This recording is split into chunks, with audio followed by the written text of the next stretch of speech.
హుజూరాబాద్ నియోజకవర్గంలో దళిత బంధుపై ఎమ్మెల్యే కౌశిక్ రెడ్డి విష ప్రచారం చేస్తున్నారు. దళిత బంధు రెండవ విడత డబ్బులు రాలేదని కలెక్టరేట్ ముట్టడికి పిలుపునిచ్చారు. అయితే ఊరూరా డప్పు చాటింపులు, వాట్సాప్ గ్రూపులలో మెసేజ్లు పెట్టించారు ఎమ్మెల్యే కౌశిక్ రెడ్డి.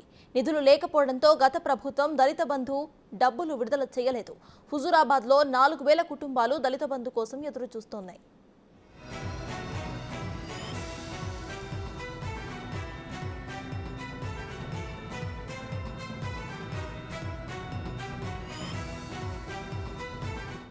హుజూరాబాద్ నియోజకవర్గంలో దళిత బంధుపై ఎమ్మెల్యే కౌశిక్ రెడ్డి విష ప్రచారం చేస్తున్నారు.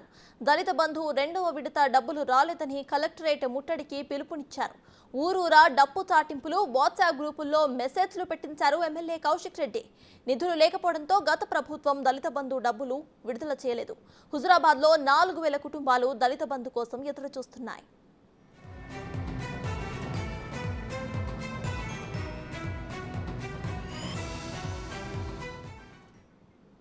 హుజూరాబాద్ నియోజకవర్గంలో దళిత బంధుపై ఎమ్మెల్యే కౌశిక్ రెడ్డి అయితే విషయ ప్రచారం చేస్తున్నట్టు తెలుస్తోంది. ఈ విషయంపై పూర్తి డీటెయిల్స్ ను మా ప్రతినిధి శ్రీనివాస్ అందిస్తారు. శ్రీనివాస్, చెప్పండి, దళిత బంధు ఇక్కడ రెండో విడత డబ్బులు రాకపోవడంతో కలెక్టరేట్ ముట్టడికి కౌశిక్ రెడ్డి ప్రేరేపించినట్టు తెలుస్తోంది. ఈ విషయంపై మీ దగ్గర ఉన్న అప్డేట్స్ ఏంటి?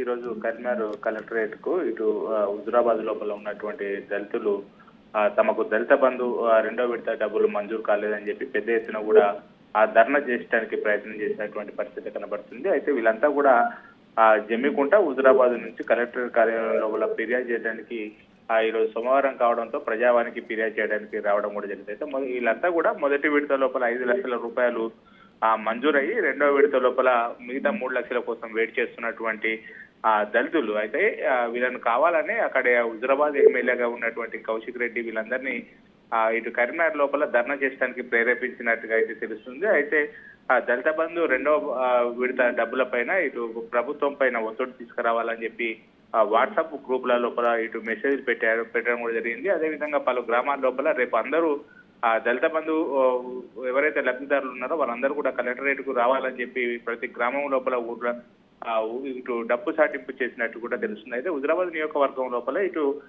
21,000 దళిత కుటుంబాలకు గత ప్రభుత్వం దళిత బంధు మంజూరు చేయగా ఇక్కడ కేవలం 17,500 మందికి మాత్రమే పూర్తి స్థాయిలో దళిత బంధు డబ్బులు మంజూరైనాయి. ఇంకా మిగతా 4,000 కుటుంబాలకు దళిత బంధు రెండో విడత డబ్బులు మంజూరు కావాల్సి ఉండగా అయితే వీరందరికీ కూడా ఇటు ఎలక్షన్ కోడ్ నేపథ్యం లోపల ముందుగానే దాదాపుగా సంవత్సరం ముందుగా నుంచి కూడా డబ్బుల కోసం చాలా మంది కూడా వెయిట్ చేస్తున్నారు. అయితే ఎలక్షన్ తర్వాత కూడా మొత్తం డబ్బులు కూడా ఫ్రీజింగ్ లో పెట్టడంతో ఇప్పటి వరకు వీళ్ళకు రెండో విడత డబ్బులు మంజూరు కాలేదు. ఇప్పుడు ఇటు రెండో విడత డబ్బులు ప్రేరేపించి ప్రభుత్వాన్ని బదనం చేయనట్టుగా తెలుస్తుంది. సర్తాజ్.